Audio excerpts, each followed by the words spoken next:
Hey everybody, how you doing? Today I'd like to make a handled slitter, which is kind of like a combination of a cutter and a slot punch. And that will be used for cutting into steel and to make a hole, to make an eye for a tool, but to remove the least amount of materials possible. Basically cutting rather than actually just punching out a slug. So, and for this operation, I'm going to use this piece of steel, which is D2. This is 19 millimeters, or about 3/4 of an inch, and the length of this is about, say, about 3.5 inches. So, what I'm going to first do is I'm going to drill a hole in this first, because I'm going to use my my usual technique of handling it, by putting a hole through it, drilling a hole, and then wrapping a rod around that to form a handle. So I've done that in the past, but you'll see that. But if you're going to use a steel like this, like D2, which is an air hardening steel, I strongly recommend that if you have to drill it, do it in the state, do it before you heat. If you heat this, I don't care what drill bits you have. If you have, cobalt or whatever it may be, you won't be able to drill through it, or at least not easily. So, so in this state that I purchased it in, which is in annealed state, it'd be much easier to drill. So take care if you have to drill it. You don't necessarily have to do that, but if you have to drill it, take care of that before you put it in the forge. So yeah, let's get started on this and see how it comes out. It's basically the cutting edge of this is going to be a double bevel, I suppose, or actually it's going to angle two different ways. So, but you'll see as we go along, and hopefully this will be successful, and then show you it in use. All right.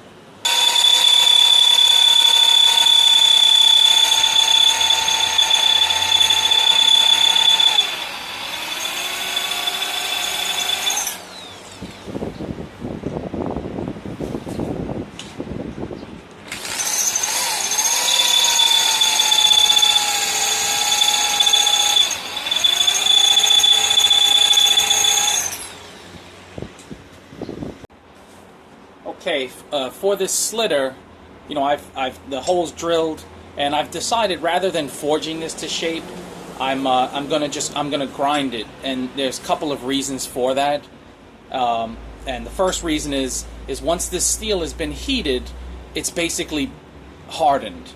This is, as I said, this is D2. So if it was to be any air hardening steel like H13 or D2 or S7 or something like that, if it's designated to be air hardening, once you heat it, it becomes extremely hard, and then subsequent operations become difficult if you wanted to grind it or to do whatever. And another reason is that this steel is made to be very hard when very hot. So it's very hard to hammer into shape. It's not impossible, and maybe hammering does improve the quality, packs the steel, some people believe.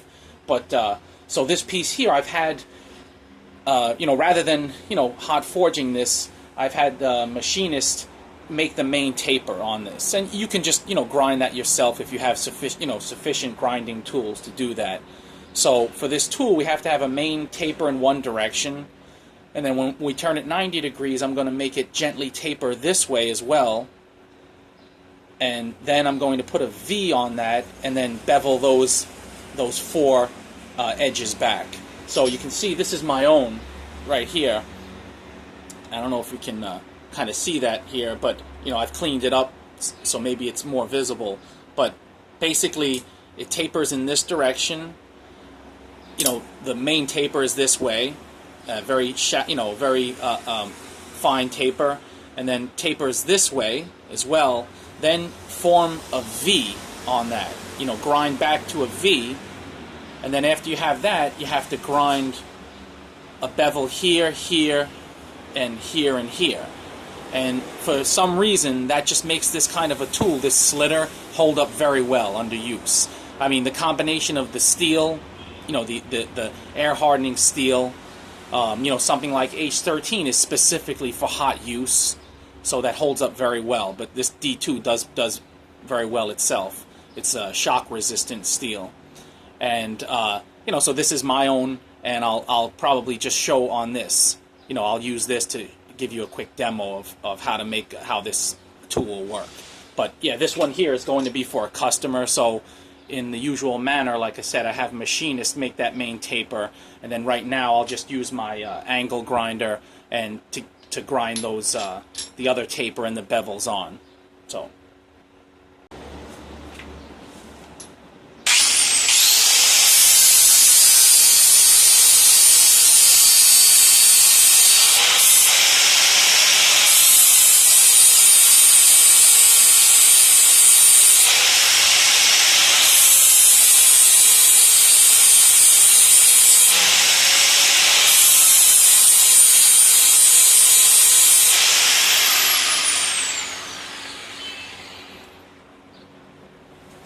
Okay, so at this point, should be able to see now it's also tapered in this direction here. It's tapered the main taper, and then now turn it 90 degrees, and it's tapered this way as well. Not a very big taper, but you know, just enough that it won't stick so hard into the hole. And then now what I'll do is I'll form a V and then bevel those back.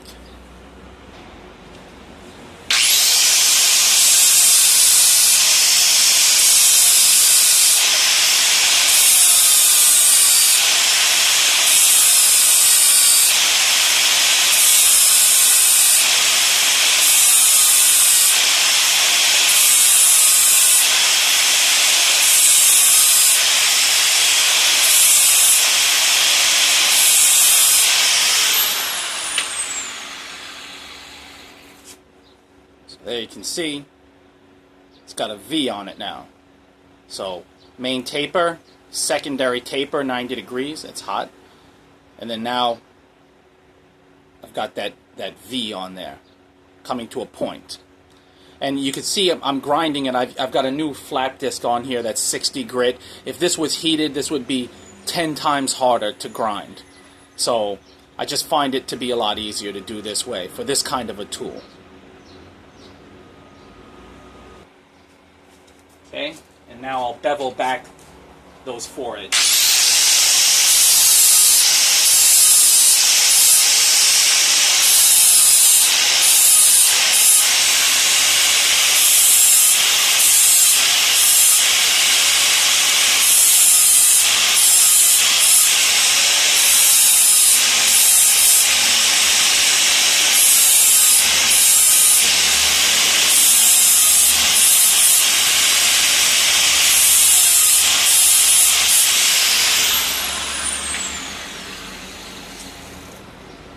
So you can see this is not done yet, but you can see that now.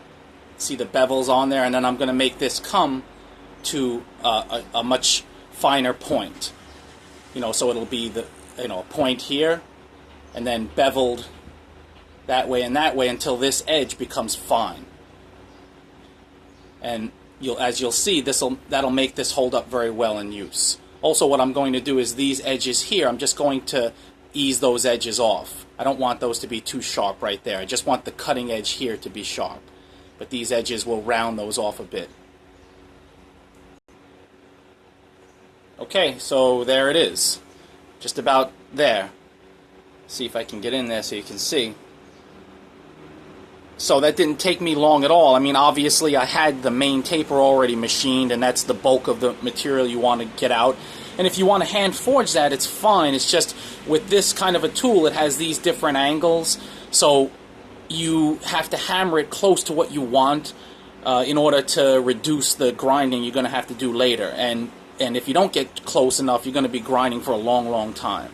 So yeah, so again, main taper, 90 degrees, a secondary taper here that's not quite as steep, not quite as long, high up on the on your stock.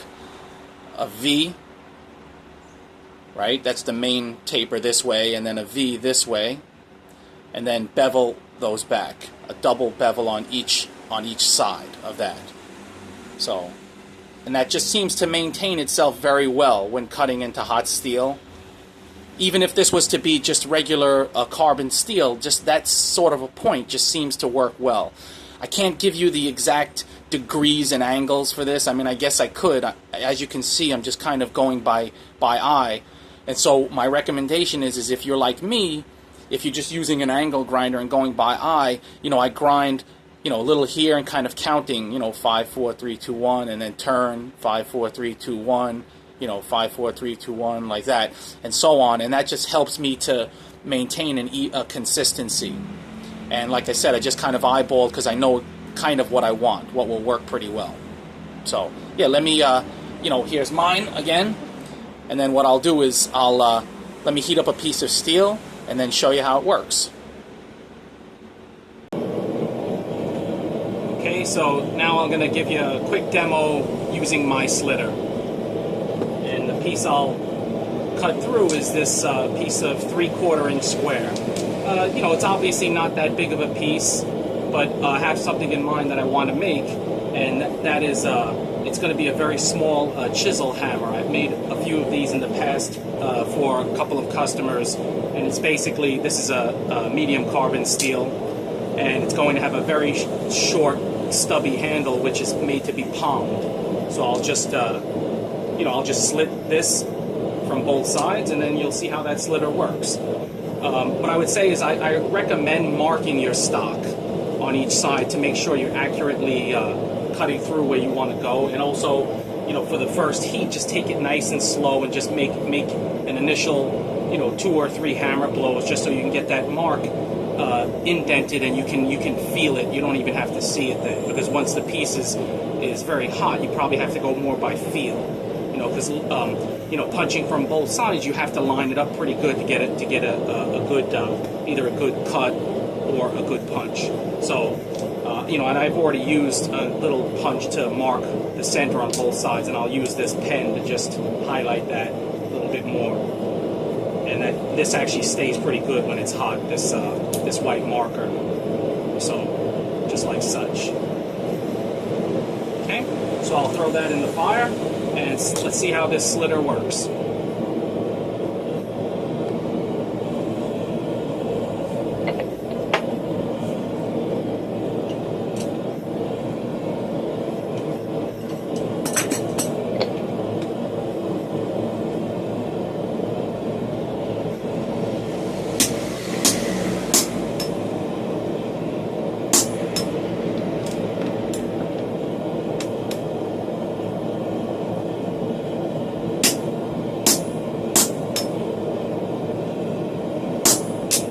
As I said, I just wanted to take not a very hot heat and just mark that well, so now I can just feel exactly where it has to fit on both sides.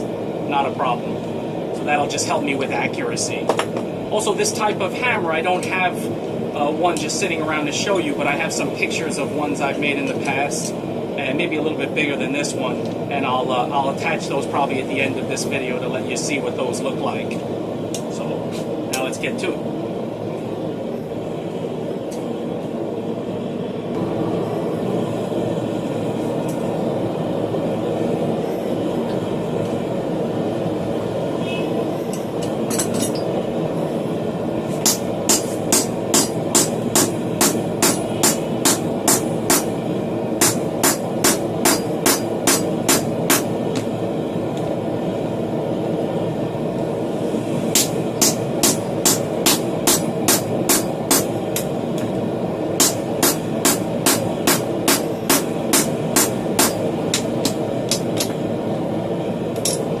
Right through it.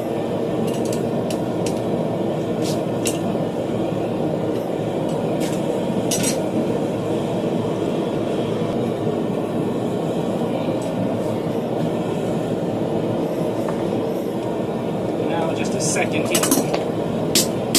Oh, right through. Gotta be careful I don't hit my anvil face. So at this point, I mean, basically, that's that. I don't know if you can see, but there's a nice hole right through there already. And that was just 2 quick heats. I know this is only 3/4 square, but it is medium carbon steel. And then the edge of this is still just pristine still. And my own technique is for these air hardening steel tools is to quench it for like 2 or 3 seconds. As long as there's no visible heat on this end. I always tell my customers who buy these top tools from me, The way I maintain the steel is you could either let it cool in the air, which the name suggests, or you can just, what I do is, after each heat, I just dip it in very quickly in water for just 2 or 3 seconds, so long as there's no color on the business end. And that just seems to keep it ideal. But for this type of tool, a slitter, it's just, to me, like I said, for some reason, the way this is angled and beveled, it just makes it so it lasts a lot longer. It can resist deforming quite well. So, yeah, so that's that. This piece here, it upset on one end more than the other. I kind of got it a little bit off, I suppose, but that's not a problem at all, because what I'll go on to now is I'll drift this piece, and then as I drift it, I'll work the pole, the area right where the handle is, and I'll even that out, because I want this pole to not be so thin. I want to actually spread this out this way and get rid of the upset on the 2 ends, so that this way the pole is a little bit taller, so the handle will be more secure. So I'll be able to address that issue. That's not a problem. So yeah, there you go. Slitter in action. Hope you've enjoyed.